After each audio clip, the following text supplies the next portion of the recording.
été pour le...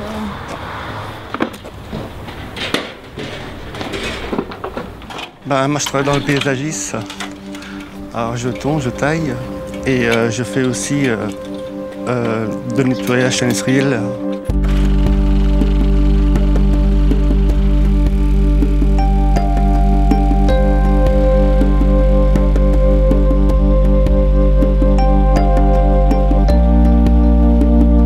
J'aime bien faire le Karcher. C'est utile, comme ça c'est propre pour la ville. Le département de Loire-Atlantique confie plusieurs missions aux ESAT, notamment celle-ci, le nettoyage des abribus, comme ici au collège Cadou, devant la plateforme scolaire.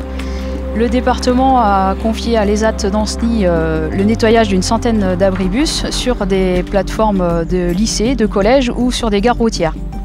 C'est des équipes très fiables et qui savent être réactives quand on a besoin d'eux en toute urgence pour un nettoyage ponctuel.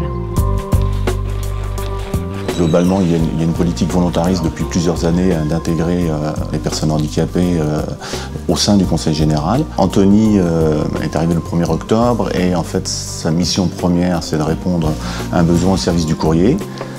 Donc il fait du tri du courrier et l'après-midi généralement il vient avec moi sur le terrain puisque moi je m'occupe de la logistique. Anthony est complètement intégré dans l'équipe. Depuis que je suis au Conseil général, j'ai appris plein de choses. Je suis tombé dans la meilleure équipe.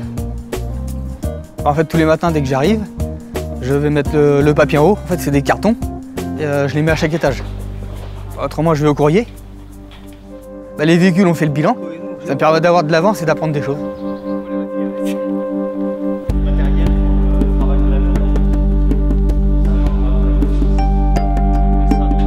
J'ai eu un chef qui me dit si ça te plaît à toi, c'est que ça doit normalement être bien. Donc j'essaye de faire du mieux que je peux ce qu'on me demande de faire. Et vu que j'aime ce qui est beau, donc j'essaie de les rendre les plus belles possibles. Ça fait plaisir à moi et aussi aux gens qui les voient.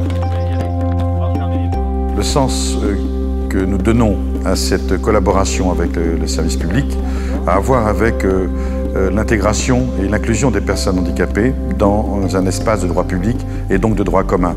Et on s'honore que les collectivités territoriales puissent accorder une place prépondérante, notamment le Conseil général de Loire-Atlantique, au travail, aux réalisations qui sont envisagées et réalisées, exercées par les personnes en situation de handicap.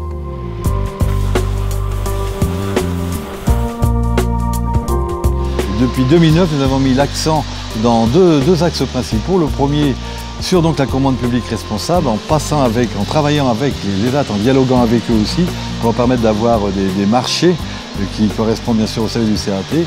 Et aussi le deuxième axe, c'est sur l'emploi de personnes en situation de handicap, puisqu'aujourd'hui on atteint quasiment 8%, 7,96% exactement, de personnes qui sont employées dans le cadre du département de Loire-Atlantique. Donc on est en plein dans le cœur finalement de nos politiques sociales et donc du défi social.